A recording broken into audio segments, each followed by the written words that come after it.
أصبحنا وأصبح الملك لله والحمد لله لا شريك له لا إله إلا هو إليه أصبحنا على فطرة الإسلام وكلمة الإخلاص وعلى دين النبي محمد صلى الله عليه وسلم وعلى ملة أبيه إبراهيم حنيفا وما كان من المشركين شهادة أن لا إله إلا الله وحده لا شريك له وأن محمدا عبده ورسوله لا نبي بعده قل اللهم مالك الملك تؤتي من تشاء وتنزع الملك ممن تشاء وتعز من تشاء وتذل من تشاء بيدك الخير إنك كل شيء قدير تولج الليل في النهار وتولج النهار في الليل وتخرج الحي من الميت وتخرج الميت من الحي وترزق من تشاء رضيت بالله والله بالإسلام وبمحمد نبيا ورسولا وصحبه صدري ويسر لي أمري واحلل عقدة من لساني يفقهوا قولي اللهم إني أعوذ بك أن أضل أو أضل أن أزل أو أضل أن أظلم أو أظلم أن أجهل أو يجهل علي الحمد لله senantiasa kita bersyukur bertawakal kepada Allah Subhanahu wa taala. Seterusnya kita berselawat kepada Rasulullah Muhammad sallallahu alaihi wasallam dan sahabat.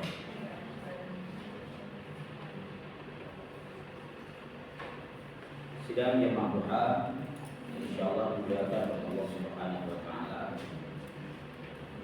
Di kesempatan pagi hari berbahagia ini kita akan mencoba menelusuri tentang persoalan keluarga. Adapun materi pada hari ini adalah keluarga yang full bahagia antara asa dan realita, antara cita-cita dan kenyataan, antara harapan dan fakta.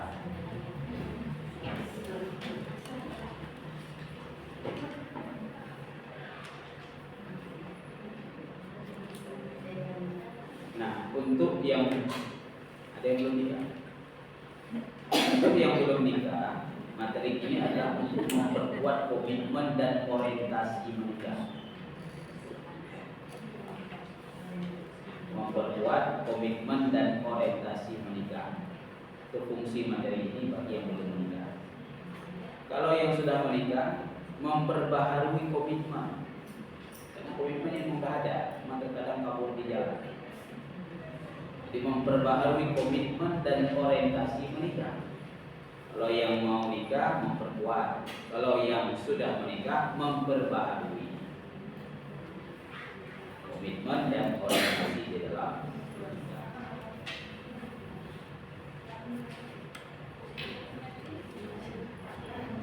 Ada yang bisa baca? Cinta itu akan lebih indah apabila disertai iman. Jadi cinta itu akan lebih indah apabila disertai dengan iman. Dalam bahasa agama disebut dengan cinta karena Allah, benci pun karena Allah. Ibnu Qayyim rahimahullah mengatakan begini, cinta dan benci karena Allah itu dua hal yang tidak bisa dipisahkan karena antara satu dan yang lainnya akan saling mendukung. Karena kita adalah jemaah manusia, seberapapun kita mencintai seseorang, mesti ada yang tidak kita sukai pada orang. Demikian juga sebaliknya, seberapapun kita membenci seseorang, mesti ada yang kita sukai pada orang itu. Maka cinta karena Allah itu akan terdeteksi pada saat ada kebencian.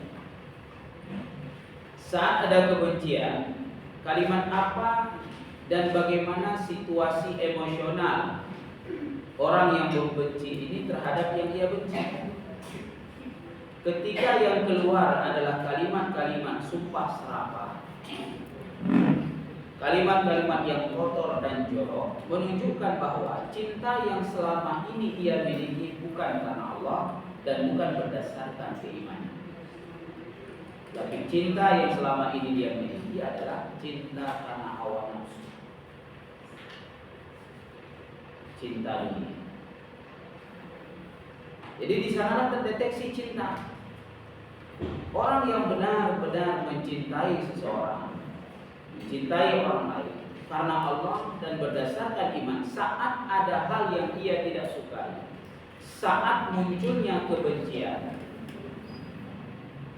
pun karena Allah, sehingga yang keluar adalah kalimat-kalimat, tetap dengan kalimat yang baik. Doa ini sama. Ya Allah, sakit hati saya ya Allah. Ya Allah, saya tidak bisa terima ini ya Allah. Ya Allah, saya tidak suka ini ya Allah. Tapi dia itu orang tua saya ya Allah. Tapi dia itu suami saya ya Allah, istri saya ya Allah. Tapi dia itu anak-anak saya ya Allah. Maka Engkaulah yang lebih mengetahui akan cinta dan kasih sayangku kepada dia, kepada mereka. Maka tunjukkanlah jalan yang terbaik menuju dia Allah, dan anugerahkanlah kebaikan untuk dia ya. Perbaiki apa yang kita ingin mintakan, apa yang kita tidak sukai. Kita sebut dalam doa kita, perbaiki hal ini ya Allah. Jadi untayan-untayan doa itulah yang akan keluar saat kita membenci karena cinta yang kita miliki tadi karena Allah berdasarkan iman. Saat ada yang salah dengan anak kita, dengan orang tua kita, dengan pasangan hidup kita, saat ada yang keliru, saat ada yang kita memang tidak berkenan di hati terhadap sebuah perilaku dia dan sebagainya, jadikan ia ya Allah suami yang soleh bagiku. Jadikan ya Allah anak-anak yang soleh untukku. Di untayan doa yang seperti itu yang akan terus keluar dari lisan orang yang tadinya telah muncul kebencian. Nah, ini menunjukkan bahwa cinta yang dia miliki selama ini cinta karena Allah Subhanahu wa taala. Cinta yang berdasarkan iman.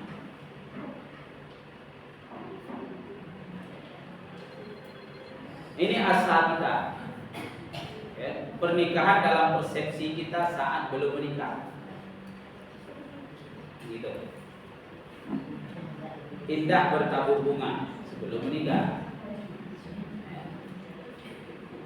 Sehingga persiapan yang dilakukan luar biasa. Bahkan ada yang fokus hari H-nya saja. Dia tidak tahu bahwa menikah itu bukan hari H. Hari H itu hanya jam kabul aja. Tapi sering sekali hari ini kita fokus pada hari H saja. Segala persiapan disiapkan untuk hari H, hari jam kabul, hari resepsi. Tapi lupa mempersiapkan hari-hari berikutnya yang itu akan panjang. Itu yang lupa dipersiapkan hari ini. Dan itu yang nyaris hilang dalam persiapan itu. Hari-hari panjang setelah hari H itu. Dia tidak fokus pun pada hari itu. Mengalir apa adanya saja. Yang penting hari H-nya ini gimana. Utang-utang pun jadi. Sehingga yang dia bayangkan setelah menikah itu indah bertabur bunga, bahagia tanpa konflik. Ya. Berbunga-bunga kali, coba tanya yang mau nikah, yang belum nikah. Kalau yang udah nikah mungkin udah lupa perasaan itu. Ya, apalagi yang udah lama gitu kan, udah lupa perasaan itu. Ya, baru-baru yang mau itu kan, bahagia tanpa konflik. Itu yang dia bayangkan. Apalagi pacarannya udah 15 tahun. Ya, 10 tahun, 5 tahun, ya.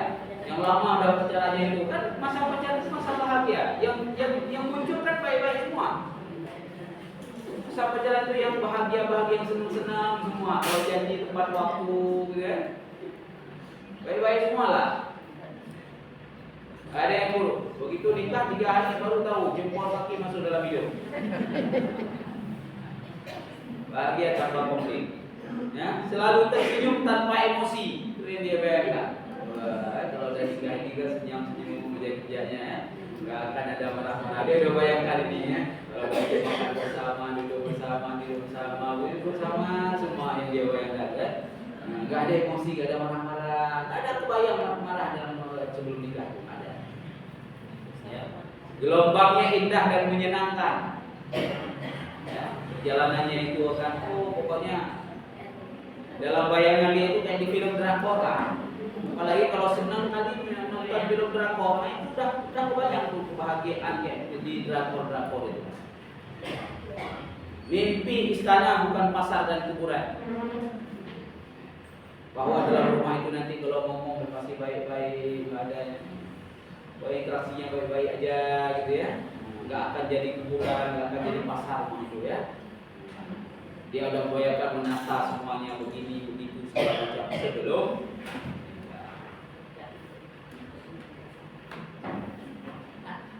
Maka kita harus menemukan landasan rumah tangga.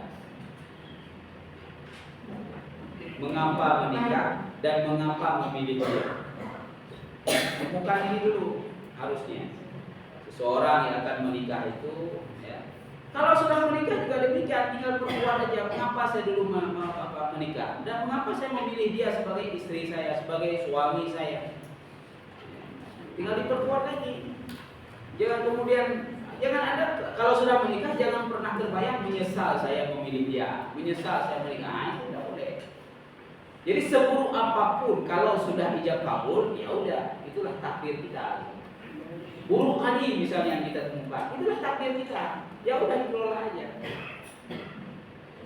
Pada pengelolaan itulah yang akan kita temukan kebahagiaan. Ketika kita hanya menyesali saja, ya, maka akan ketemu kebahagiaannya. Maka Allah Subhanahu wa taala memerintahkan kita untuk melihat, untuk lebih banyak melihat yang baiknya, bukan yang buruknya. Karena tidak mungkin tidak ada yang buruk, nggak mungkin nggak ada yang salah, nggak mungkin nggak ada yang keliru, nggak mungkin nggak ada yang kurang. Kita bukan menikah dengan malaikat.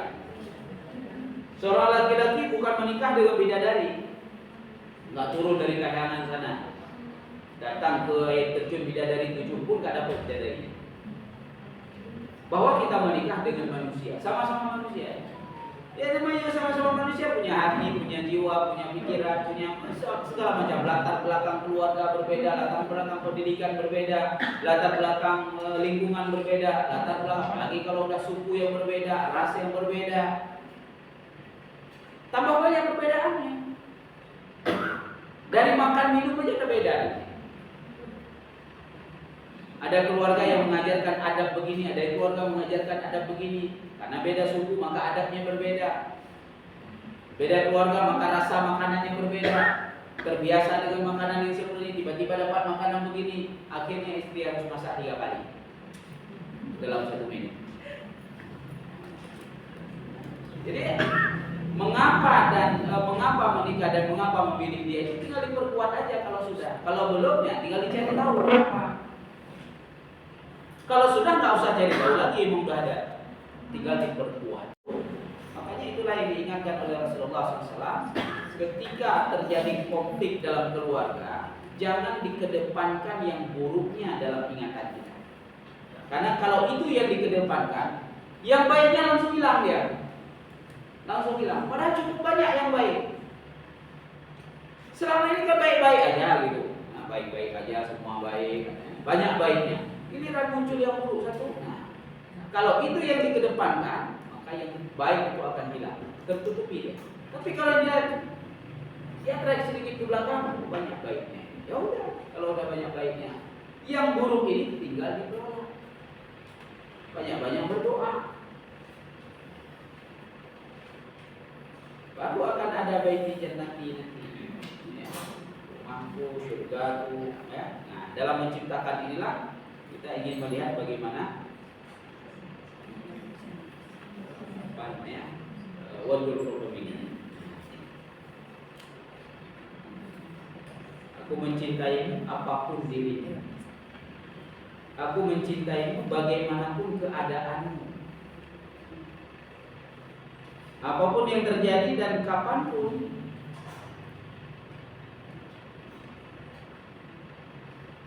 Engkau adalah cintaku. Ya, anta habibi anta. Zauji duhai suami. Di sini sengaja saya buat suami karena yang hadir para istri. Nanti kalau yang hadir para suami baru kita buat zaujati. Jadi begitu dia konsepnya. Apapun keadaannya, bagaimanapun, ya, baik buruknya, segala macam. Ketika udah jadi suami, nah inilah jadi suami, inilah suami. Jadi jangan pernah berpikir panjang bukan. kapan saya ke pengadilan. Tidak pernah berpikir itu. Kalau sudah itu menjadi suami, jangan pernah berpikir kapan ke pengadilan, kapan saya mau gugat, kapan ini, kapan. Apalagi menjadikan zikir kalimat, ceraikan aku, ceraikan aku. Air pulih, cerai pulih.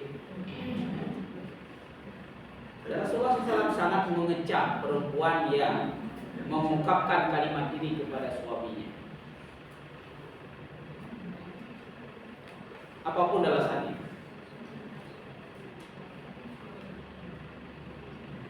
Nah, bila anak-anak udah besar itu gini jadinya. Suara keluar suara.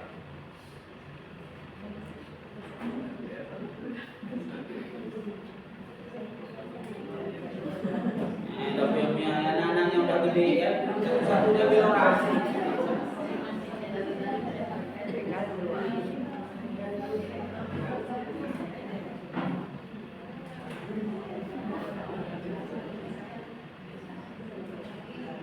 Kalah berdua lagi.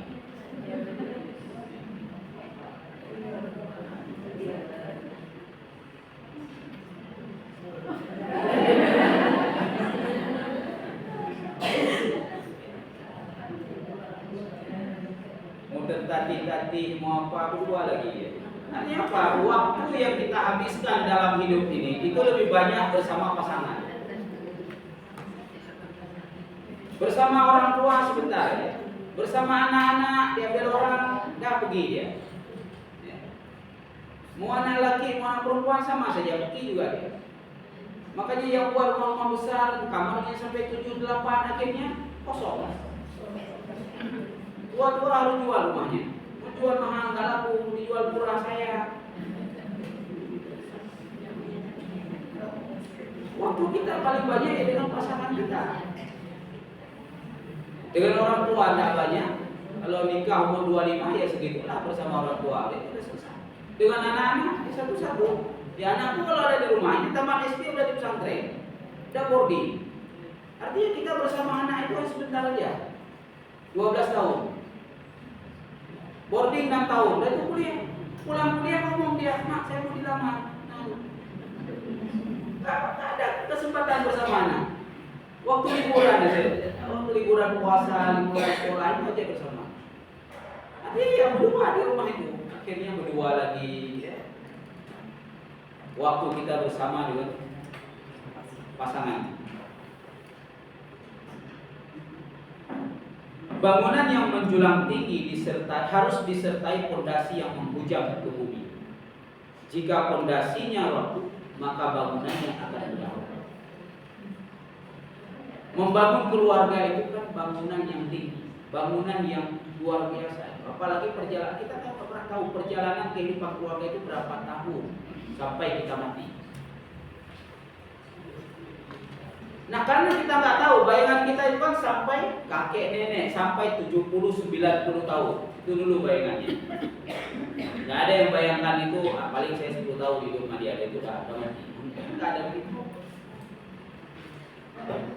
Bayangkan aja yang panjang itu.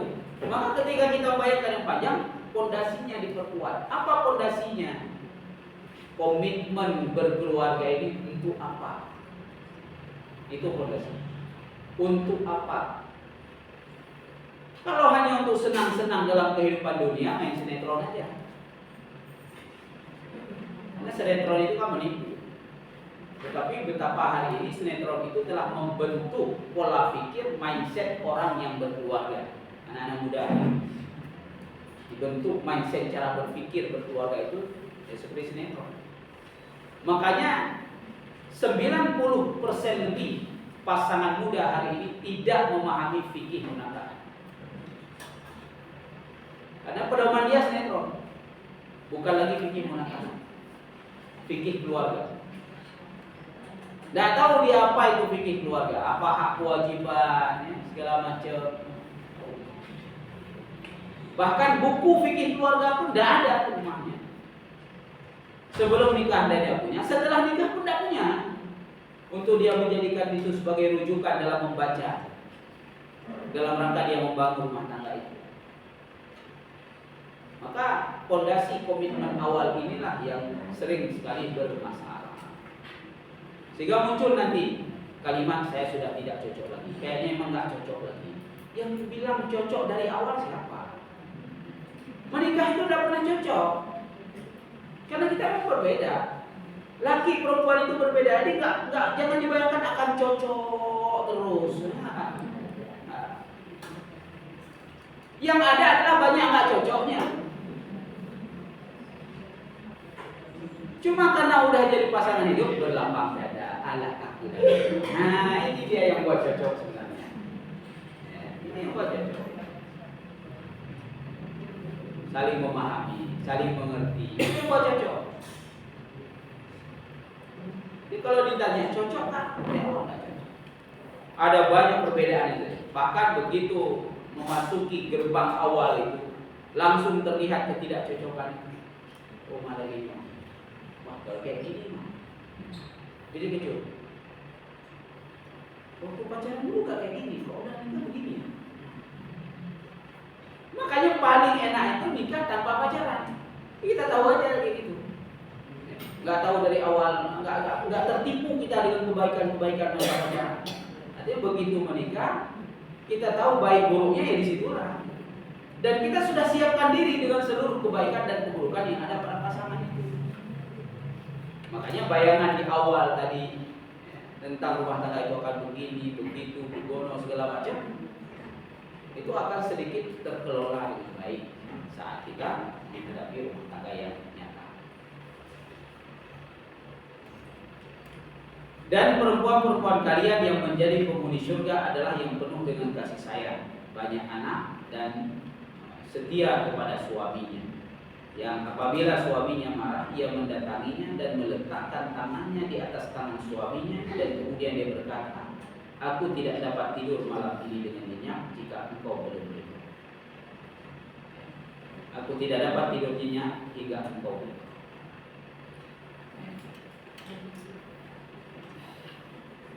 Nah ini yang hari ini ya, susah sekali dipahami, terutama oleh keluarga muda. Atau yang kedua, oleh keluarga yang terlalu banyak masalah kan?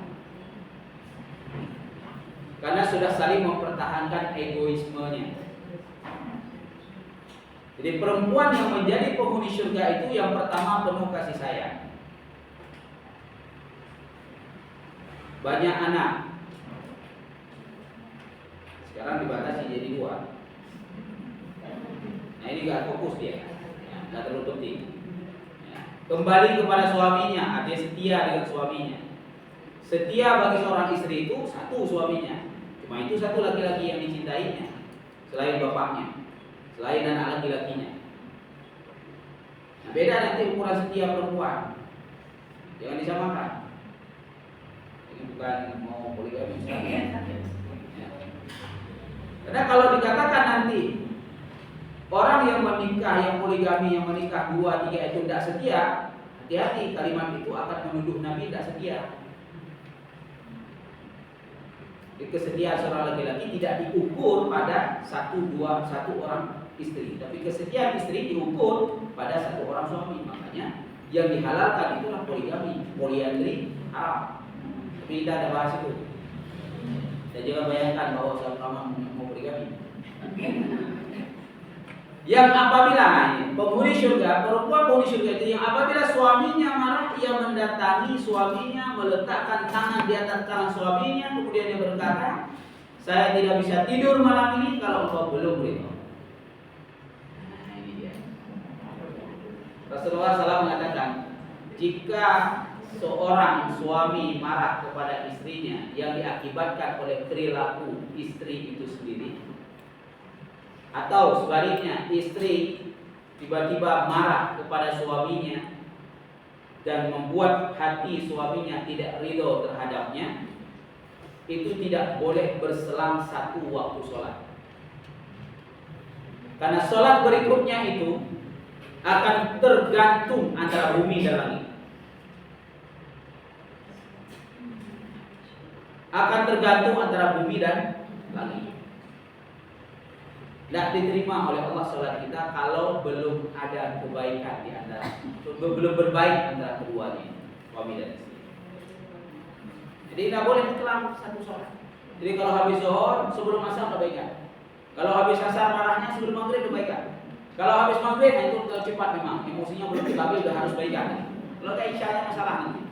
Nah kalau habis isya ini agak panjang, tapi bahayanya tidur nanti. Ada hadis yang lain lagi nanti.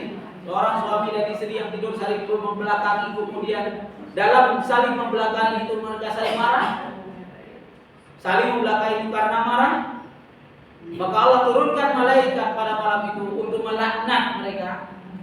Yang dilaknat yang buat marah itu, yang buat marah itu, mana yang salah itu yang dilaknat sampai terbit fajar. Nah, kalau mati malam itu, mati dalam kemunafikan dan mati dalam doa laknatnya malaikat.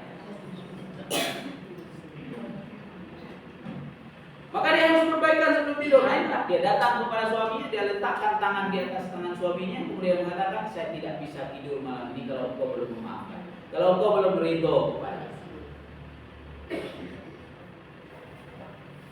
Maka Asma binti Abu Bakar mengatakan, salah satu keteladanan yang kudapatkan dari ibuku, istri Abu Bakar. Asma ini anaknya. Salah satu keteladanan yang kudapatkan dari ibuku adalah dia setiap malam datang kepada ayahku, padahal tidak ada konflik di antara mereka pada hari itu, untuk meminta keridhaan ayah. Tidak ada konflik, tapi dia selalu berkata, apakah engkau ridho terhadapku hari ini? Dan selalu Abu Bakar kemudian menjawab, aku ridho wahai istriku. Kemudian dia mengecup beningnya dan mereka tidur. Jadi sebelum tidur itu diselesaikan semuanya. Mau ada konflik, mau tidak ada konflik. Nah di sini juga perlu respect suami. Kadang ada suami itu ngapa sampaikan dia sendiri. Jika istri lupa atau tidak terbiasa dengan hal yang seperti itu, suami mengajarkan. Cara mengajarkan, dia memegang kepala istrinya, kemudian dia mendoakannya, kemudian dia mengatakan, wahai istriku, aku ridho kepadamu. Ini cara mengajarkan. Bukan kemudian ngomong ke istri, berapa aja. Dalam agama ini kan, kamu itu seorang istri sebelum tidur. Sebelum saya tidur, kita tidur, kamu datang ke saya, kamu letakkan tangan kanan, tangan buka atas tangan saya, kamu tanya, dari Gonda. Bukan itu cara mengajarkannya. Kalau kayak gitu cara mengajarkannya, ya emosi juga istrinya, enak aja gitu kan. Ini bukan penerimaan nanti. Nah, yang cara mengajarkan, dia pegang ibunya, dia doain agar istrinya menjadi wanita yang solehah, ya, istri yang solehah, menjadi penghuni surga. Kemudian dia berkata, aku ridho kepada wahai istri. Nah, istri harus sudah respect ini, udah langsung, oh ya, jadi saya harus minta keridhoannya.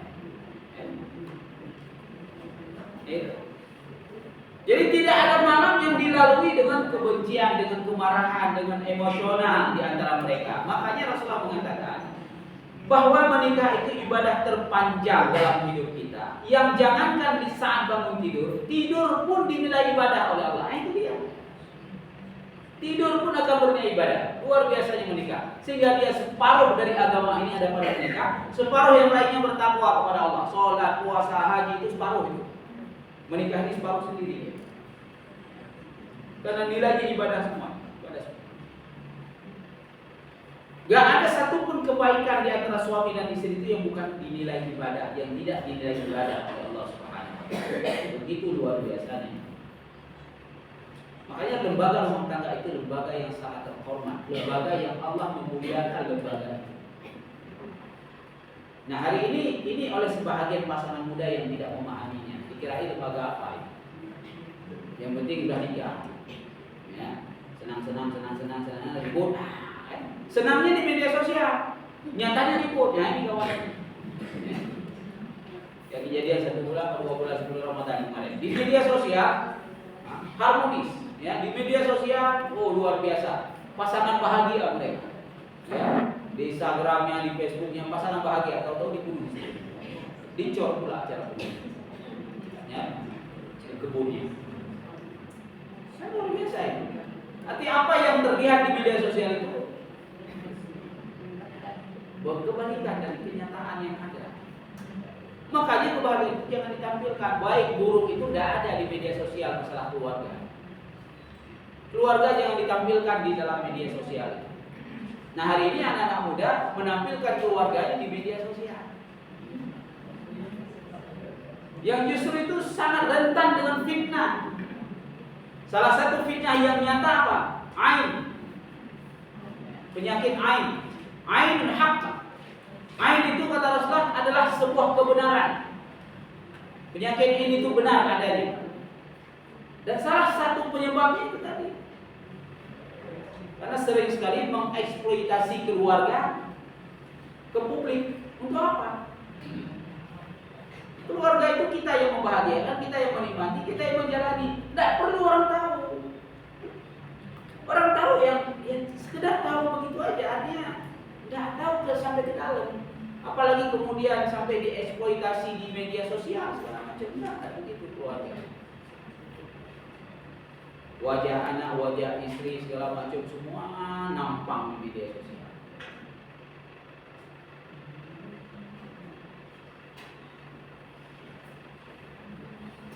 Dari Husain bin Mishab bahwasanya saudara perempuan dari bapaknya yaitu bibinya pernah mendatangi Rasulullah SAW karena ada suatu keperluan. Setelah dia menyelesaikan keperluannya, Nabi bertanya kepadanya, "Apakah engkau telah bersuami?" Ia menjawab, "Sudah ya Rasulullah." Beliau bertanya lagi, "Bagaimana sikapmu kepada suamimu?" Ia menjawab, "Aku tidak pernah mengurangi haknya kecuali yang aku tidak mampu mengerjakannya." Maka Rasulullah bersabda, "Fanduri aina anti minhu fa inna ma huwa jannatu wa nar." Perhatikanlah bagaimana hubunganmu dengannya, karena suamimu merupakan surgamu dan juga sekaligus nerakamu. Itulah soal. Jadi perempuan itu ketika dia sudah dilepaskan oleh orang tuanya menjadi istri bagi seorang laki-laki, maka suami itu adalah surga dan juga neraka bagi istri. Surganya di mana? Ketika dia taat patuh kepada suaminya, dia dapatkan surga itu. Ketika dia membangkang suaminya, melawan suaminya, maka dia dapatkan neraka itu. Bagaimana dengan suami? Lagi-lagi ini para suami nggak ada. Kita ngomong juga.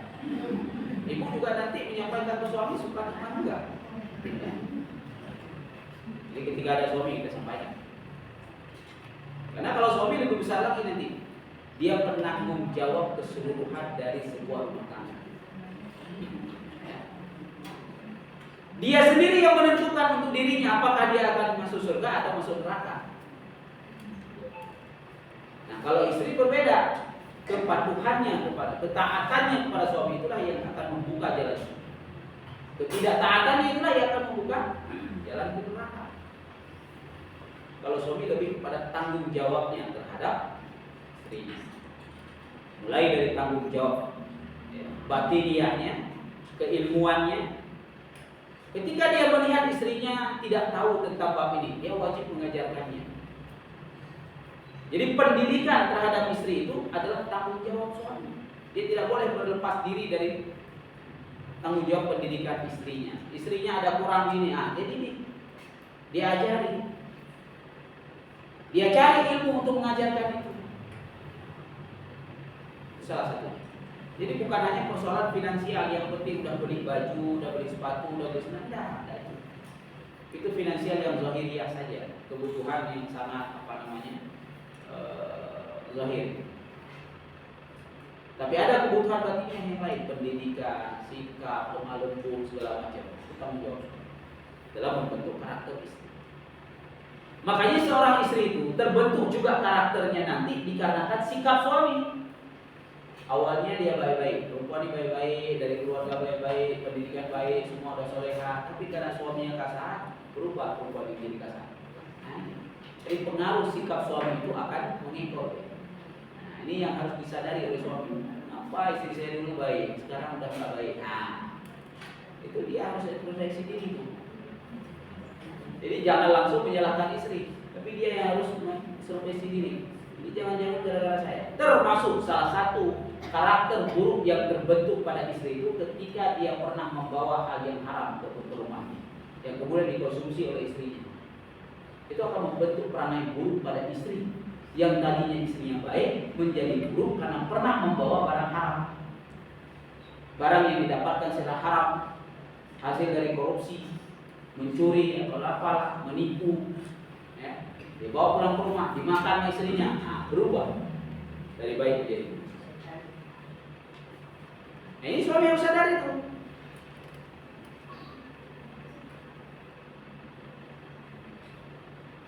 Kalau cinta sampai tua ya begini nih, setiap cinta yang lahir karena iman akan bersemi dengan kesetiaan yang lebih indah.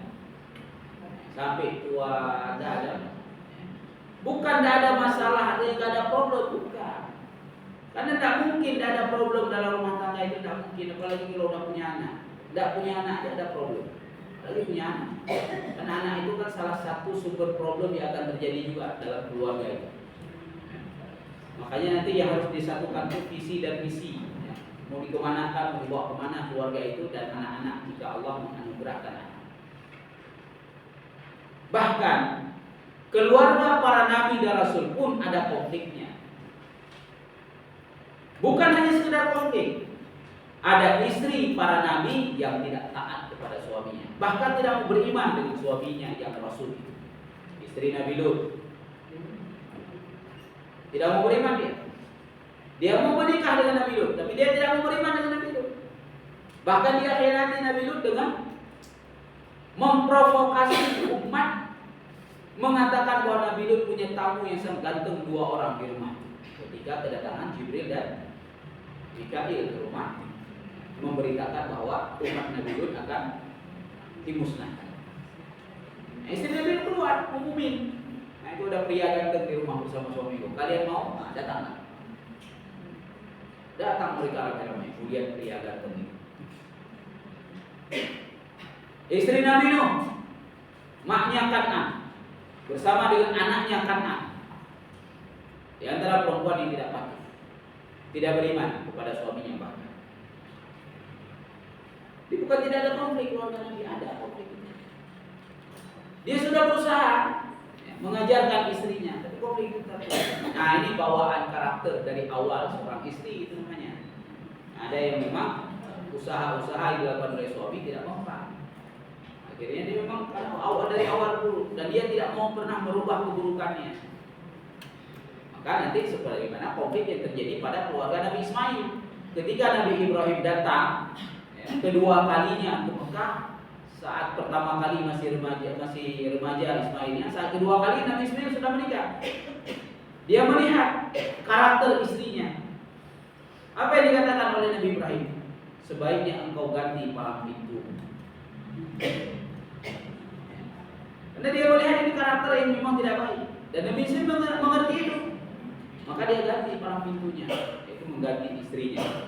Dia ceraikan istri ini, dia menikah yang lain, yang lebih baik. Karena memang karakternya tidak bisa diperbaiki.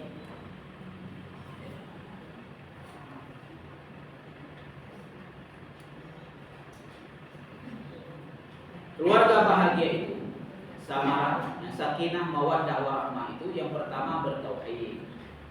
Tidak ada praktek kemusyrikan dalam bentuk apapun. Nah, ini yang perlu dijaga dari awal. Yang perlu dipastikan dari awal kepada pasangan kita itu, baik itu suami maupun istri, adalah persoalan syirik. Terkadang syirik itu datang dari keluarganya. Dia ada keluarganya yang macam-macam buatnya. Ada yang diminumkan air, katanya air pengasihan, ya, biar cinta istri terus, biar cinta suami terus, jangan melihat yang lain segala macam, ya. Akhirnya tunduk patuh kepada istrinya, ya. Bertakwa, tegaknya sholat. Jadi dasar-dasar keluarga yang sakinah, mawaddah, warahmah. Kalau tidak sholat, konflik yang terjadi tidak bisa diselesaikan. Karena penyelesaian, salah satu cara menyelesaikan konflik itu dengan sholat.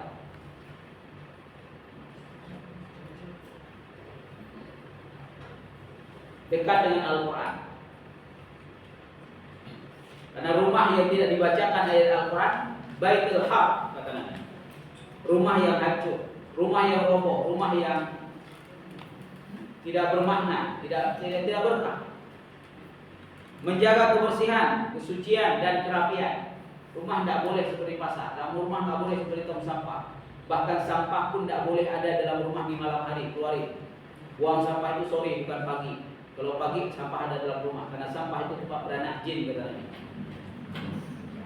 Tidak boleh ada sampah dalam rumah malam hari, keluarin.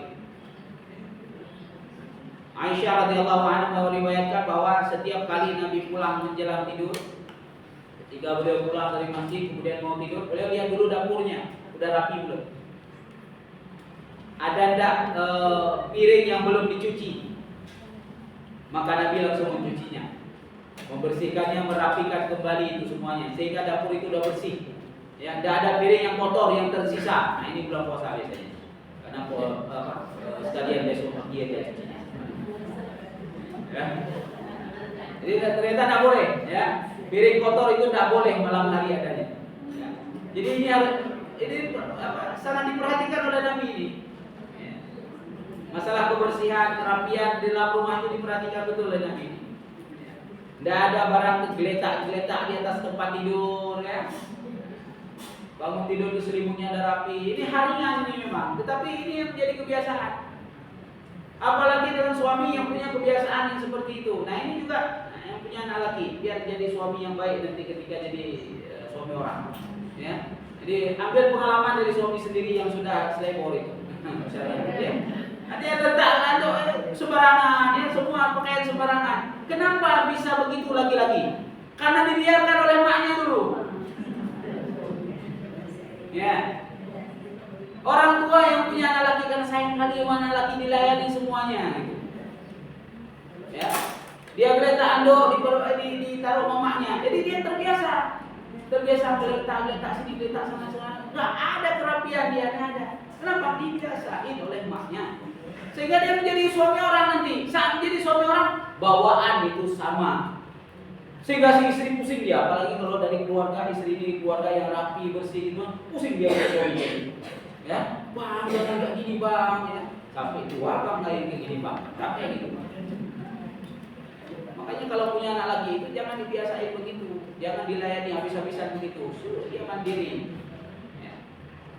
Jangan geletak-geletak, bersihkan tempat tidurnya. Jangan hanya anak perempuan saya ini, kita tentu anak perempuan yang kita suruh kayak gitu. Kamu ini anak perempuan akan jadi istri orang. Ya. Mama nanti malu. Ya. Kalau kamu tidak bersih, kalau kamu tidak rapi, anak perempuan aja, anak laki tidak pernah disuruh. Akhirnya anak laki tidak pernah cuci piring. Udah tahu istrinya lagi sakit, tinggal cuma berdua di rumah, udah ada anak bayi pula, tetap istri yang cuci piring. Jadi ini hal-hal yang kecil memang, tetapi dia berpengaruh dan besar pengaruhnya dalam perjalanan rumah tangga. Ketika kita mendapati suami kita kayak gitu, berarti anak kita jangan begitu. Jadi diajar yang begitu. Demikian juga seorang suami yang ketika melihat perangai istrinya tidak baik, maka dia mendidik anak perempuannya agar tidak seperti itu. Tapi jangan ngomong, kamu jangan kayak mamamu ya. Kayak gitu. Ya. Itu tambah buruk nanti istrinya, apalagi pas mendengar, buruk saya. Diperbaiki aja, didik aja yang baik, begini ya, didik aja yang baik. Tapi jangan pernah keluar kata jangan seperti mak. Ya. Tarbiyah, edukasi keilmuan, ini penting. Salah satu metode Nabi Shallallahu Alaihi Wasallam dalam metode tarbiyah ini adalah tadarus, baca Quran bersama. Beliau memperbaiki bacaan istrinya, bacaan anak-anaknya. Ya, duduk, ya, tiap hari. Kecuali Nabi lagi keluar daerah, lagi perang, lagi berdagang, lagi apa gitu. Tapi kalau beliau ada di rumah setiap hari bila duduk walau sebentar, baca satu ayat, ada yang salah perbaiki, udah selesai. Dan itu mendekatkan ya, hati antara suami suami dan istri. Nah, ada edukasi di sana. Edukasi yang lain Nabi lakukan kapan? Ketika di meja makan. Maka gak ada konsep lagi makan gak boleh ngomong, ada ya. Ya. Lagi makan itu ngomong enak. Nah, yang penting jangan marah, ngomong enak. Nabi itu ngajak ngomong istrinya lagi makan. Ya. Dan disinilah Nabi masukkan edukasinya, saling suap-suapan, gitu ya. Nabi itu suap-suapan sampai tua. Bukan hanya waktu dipoto, waktu pengantin aja suap-suapan. Nabi tidak dipoto waktu nikah itu. Suap-suapan Nabi itu sampai tua masih suap-suapan. Nyuapin istri, nyuapin, beliau disuapin, beliau nyuapin. Enggak dari pertama sampai habis, enggak begitu. Yang penting ada suapan, barang satu dua suap gitu. Makanya itulah kenapa dalam Islam itu makan bersama itu akan mendekatkan hati anggota keluarga semuanya, terutama suami istri. Makan bersama, temani suami makan. Udah makan tadi karena kelaparan, makan dikit. Ya. Oh, enggak makan juga ketika disuapin, buka aja mulutnya. Nanti balas suapin. Satu piring berdua, ada masalah. Minum Aisyah mengatakan Nabi itu selalu minum di gelas aku. Nabi tidak pernah punya gelas sendiri, nggak ada gelas papa mama. Satu gelasku, kata Aisyah, itulah gelas yang digunakan oleh Nabi. Bahkan dia bertanya selalu di mana letak bibirmu. Karena nggak ada lifting, sehingga ada air. Nabi harus nanya dulu, di mana letak bibirmu, wahai istriku, wahai Umairah. Aisyah mengatakan di sini jadi Rasulullah. Boleh langsung mensejajarkan bibirnya di tempat letak bibir Aisyah. Jadi Nabi selalu minum dari gelas istrinya.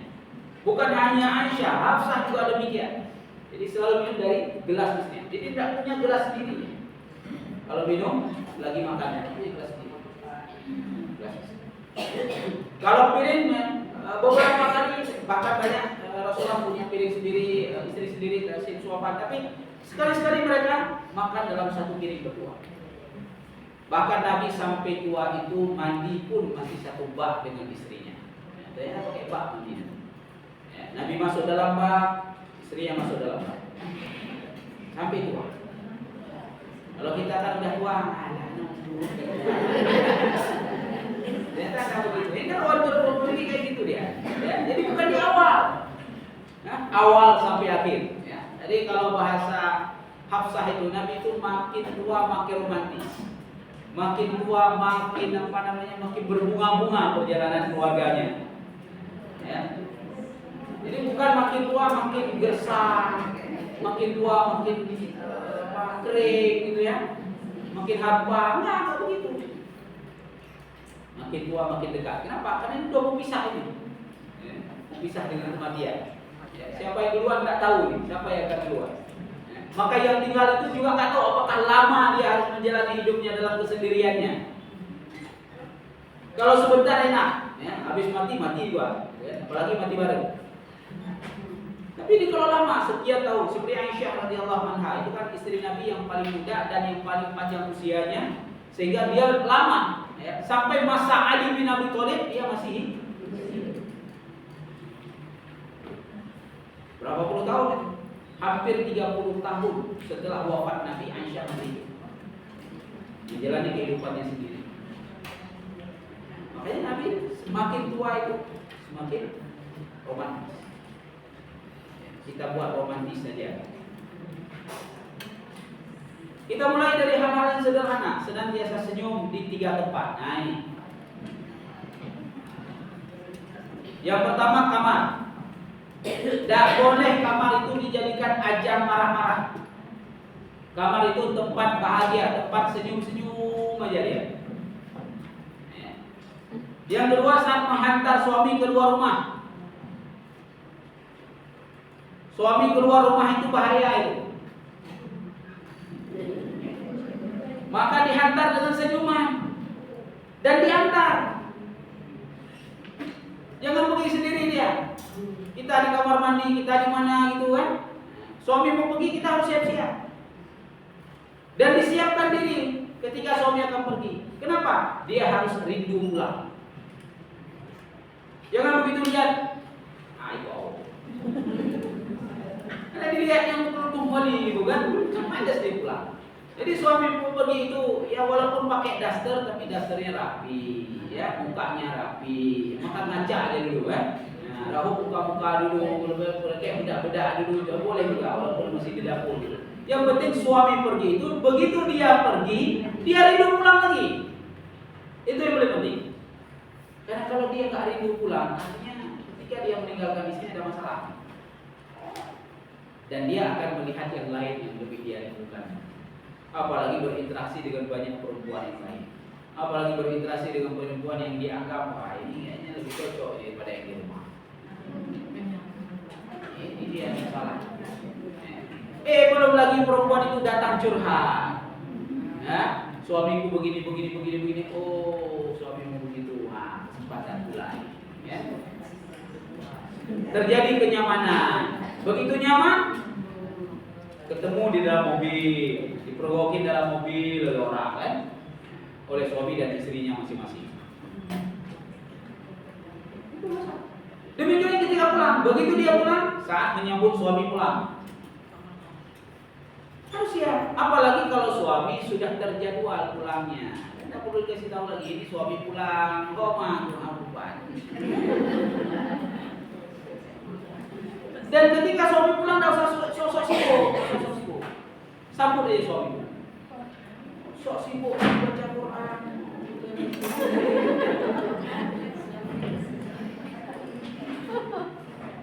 Jauh lebih besar pahala menyambut suami pulang daripada baca Quran.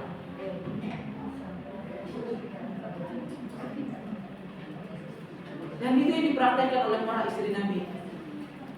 Mereka tahu jadwal Rasulullah pulang, mereka tunggu. Sudah siap. Diusahakan oleh mereka dalam keadaan wangi, karena memang Nabi suka dengan wangi. Dan umumnya laki-laki suka dengan wangi. Dia udah berusaha untuk wangi. Walaupun lagi di dapur tadinya, lap-lap aja dulu. Dasarnya dirapikan. Tetap dasar, tidak ada masalah. Yang penting rapi. Begitu suami pulang, malas mau keluar. Karena udah ada janji sama kawan tadi mau keluar, malas dia keluar. Begitu lihat suami istrinya menyambut dia, malas dia keluar. Mendingan dia duduk di rumah sama istrinya. Nah ini istri yang sudah berhasil meneguhkan hati suaminya. Jadi nggak perlu doa pengasihan. Tidak perlu datang ke dukun, apa ini jimat yang membuat hati saya bertekuk lutut di hadapan saya. Tidak perlu. 3 hal ini saja ini.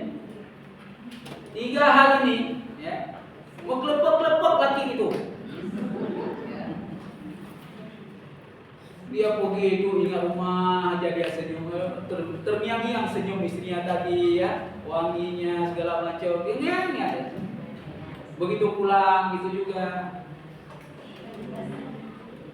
Jadi 3 tempat ini memang sangat sensitif ini bagi suami. Berikan pelayanan terbaik yang kita mampu dan selalu perhatikan setiap keperluannya. Suami itu jarang ngomong, apalagi yang model pendiam. Memang ego dikit, maunya dimengerti aja. Mau ngomong gitu apa? Kalau perempuan kan ngomong dulu ya, bang gini. Nah baru puas kan? Kalau nggak ngomong nggak. Ini dia. Tapi kalau laki itu enggak, maunya dimengerti aja.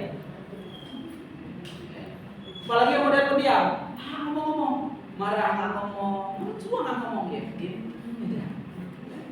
Pusing istrinya, ini apa maunya ini? Nah kalau model kayak itu ternyata suami itu mau ditemani aja dia. Kalau di rumah dia kita ada di sana. Kalau dia duduk di sampingnya. Nah ini juga diceritakan oleh Hafsah radhiyallahu anha.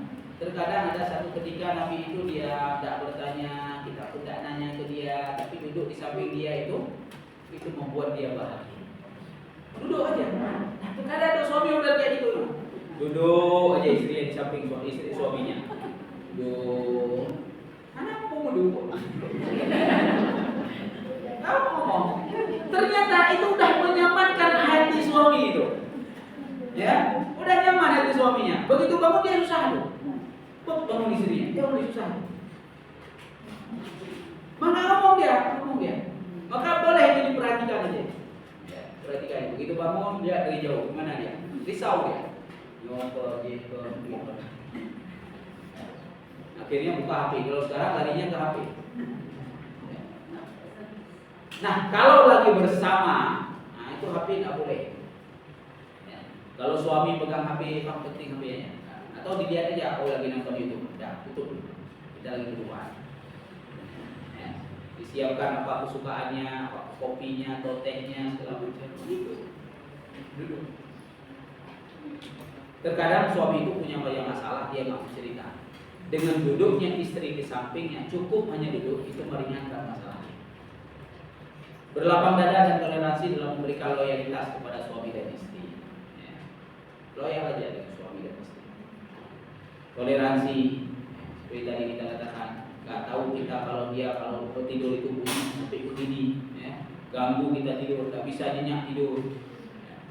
Itu ada kisah mungkin viral di video itu, seorang orang Afrika yang punya suami moroknya itu luar biasa sampai ke rumah tetangga.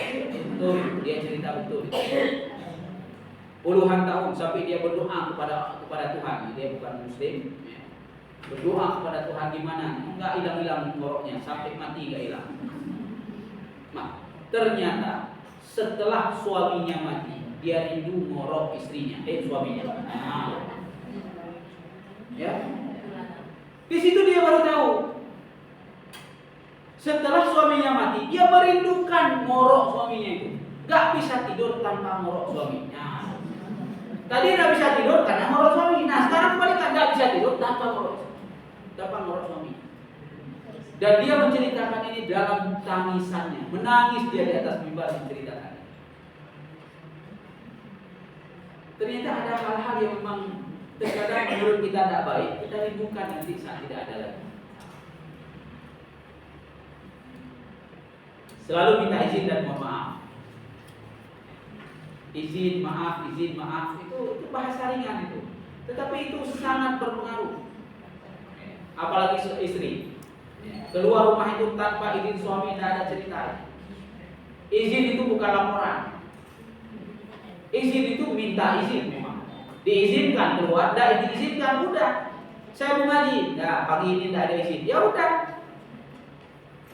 Gak usah ngomong lagi nanti. Ini pematerinya, ini judulnya ini penting kali ini ya. Gak usah ngomong itu lagi, udah.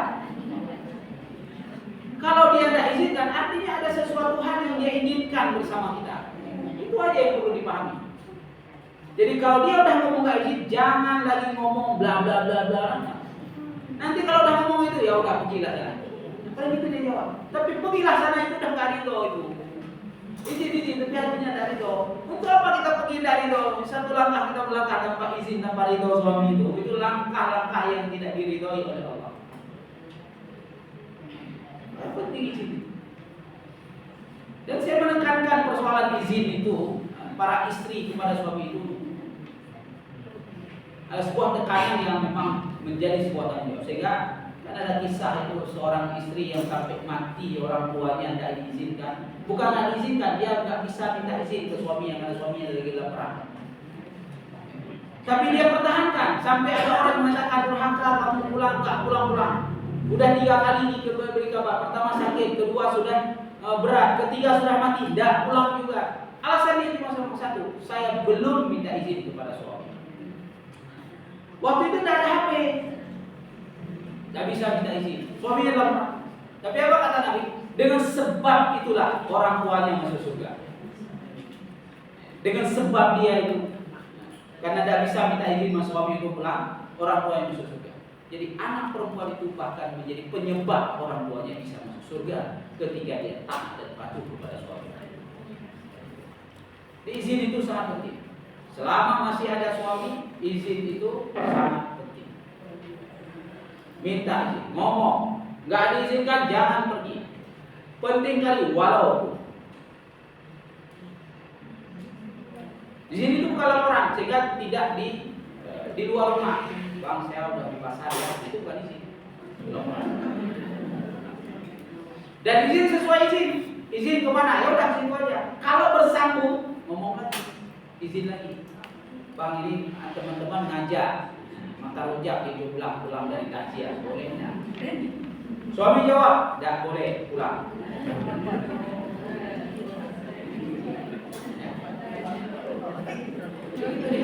Tidak boleh. Makan aja. Suami tahunya kita tak siap. Tahu ada kejadian di ujung lah kok di sana dia? Tadi katanya sana, kok sana? Apalagi ada laki-laki dalam rombongan itu, suami harus tahu siapa laki-laki dalam rombongan. Kalau kemudian dia mengatakan kalau laki-laki itu dalam rombongan maka tidak ada izin, nah, udah pulang. Tapi kalau dia mengizinkan, oh kalau laki itu nggak apa-apa, ya udah silakan, lanjut jalan. Kemudian minta maaf, selalu minta maaf atas keseharian. Pilih komitmen. Tujuan, kompas, rencana penerbangan. Nanti tujuan keluarga. Allah kan sudah mengingatkan apa tujuan kita dalam surah At-Tahrim ayat 6. Surga. Ada lagi tujuannya. Menikah itu masuk surga, bukan mau enak-enak aja begitu, mau masuk surga. Maka kalau tujuan mau masuk surga, kita akan ikuti semua aturan-aturan dalam rumah tangga itu. Nah, inilah perlu fikih munakahat. Nah, seperti izin tadi, ketaatan tadi. Karena tujuannya surga. Kompas, artinya ilmu harus kita punya dalam mengelola rumah tangga itu. Kalau tidak punya ilmu, ya si urang hukum salah. Masalah akan diselesaikan dengan banyak masalah, bukan menyelesaikan masalah, banyak masalah. Rencana penerbangan, artinya visi-visi keluarga. Mau kita apakan ini? Kalau begini gimana? Kalau disusul blueprintnya. Baik, coba insya Allah dimuliakan oleh Allah Subhanahu Wa Taala. Itu beberapa hal ya, di sesi pertama ini antara asa dan realita di dalam rumah tangga